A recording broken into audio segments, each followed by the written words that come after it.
Hello, everybody, and welcome to Forever Motorsports. My name is Mark. I am joined by Reese, and we've just finished the morning session of pre-season testing, day 2 in Bahrain. So, if we're honest, not a lot happened in the session, but we did have a red flag. It was practice, however, it was a simulated red flag, so it's just for the drivers and everybody to understand how the procedures work, etc., as per usual, as they do every year. So, very stock standard session testing, very much underway. All the teams keeping their secrets close to their hearts and their chests. A couple of times being put in decently. Of course, a couple of only things that we can talk about. And again, as they spoke to Toto Wolff as well, and he said, they've got some more things up their sleeves and things, and there's a couple of things they're keeping secret. But the only two things that I will note from these sessions that we've had so far, they've had 3 sessions in total.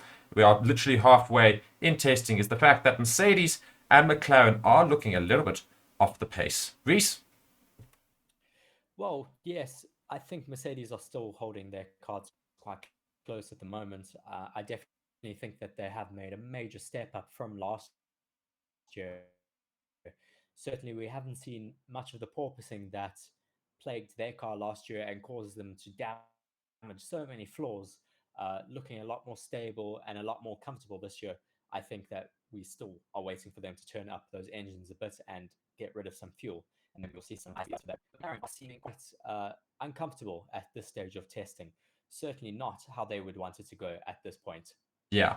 As I say, going back to that Mercedes point, is the fact that Toto Wolff was interviewed this morning was quite interesting. He was saying, and they asked him about that porpoising. They said, and is porpoising a thing of the past? And he said very, very confidently, he says porpoising should not be an issue and should not be something that we should have to talk about at Mercedes anymore. So clearly they seem to have fixed that issue. But yeah, going back to McLaren, it just doesn't seem to look like it's 100% yet. I mean, I don't know. I mean, look, you can't take the timings 100% to your heart and use that as a pure indicator of where they are. But I mean, even in this morning's session, Lando Norris got this quickest time of 1 minute 35.5.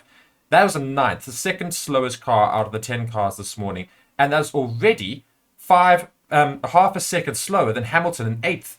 So really well off the pace there. Of course, different tires are being used and they're running different strategies and running different tests. They don't seem to be making too much noise, but it is a little concerning because also Piastri and Norris yesterday in those 2 sessions weren't fantastic.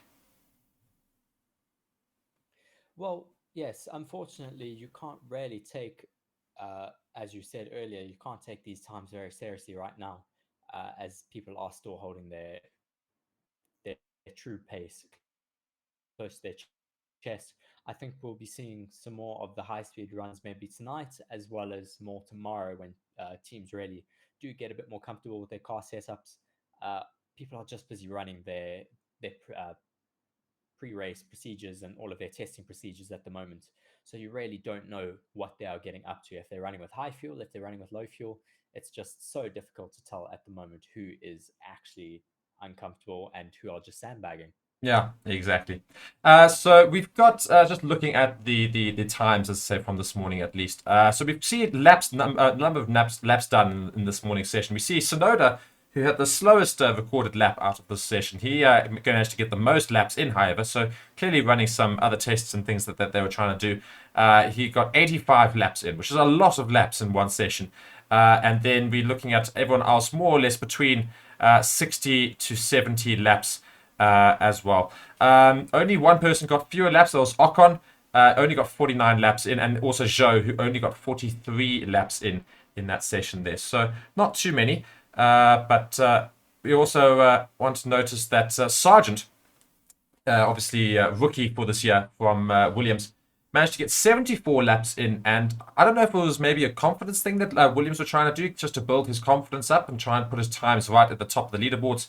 But they put him on the softest compound tire available for the entire season and basically told him to go and do some really, really quick laps. So he managed to get a time literally just zero point 0.8 seconds, 0.08 seconds, or 0.06 seconds, sorry, slower than Science at the top. So what do you think Williams' idea was there? Yes, well, obviously Sargent is a rookie, never having been in a Formula One car in proper testing, only done some rookie drives, I think, in Abu Dhabi last year. But But I think definitely they put him on those C5 compound tires just to give him a little bit more confidence, just to be able to get that feel of the car when you're driving it under anger in qualifying conditions. So obviously his lap time is a bit of a standout there for that Williams, but it is because they put him on that softest compound. Yeah. And so Sainz finishing with the quickest time. So Ferrari are very much keeping their car and their times in each session right near the top. So Sainz there finishing with the quickest time of the session. It was 1 minute 32 seconds, 0.48.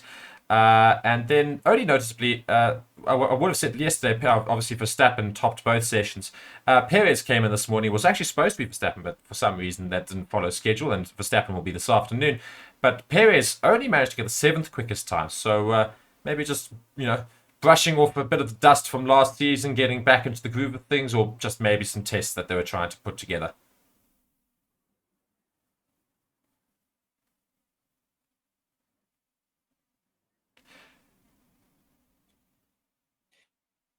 Yes, I think they were doing a lot of testing or out there to drilling into the floor and cutting parts out, possibly just trying different setups, trying different aero setups as well.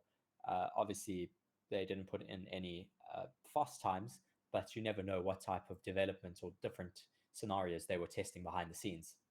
Okay. Well, it's certainly interesting to see that Red Bull, obviously not quite as high up as they would be in times, but again, as we keep reaffirming and keep reiterating in all of these testing sessions and preseason testing, it's not about the times yet.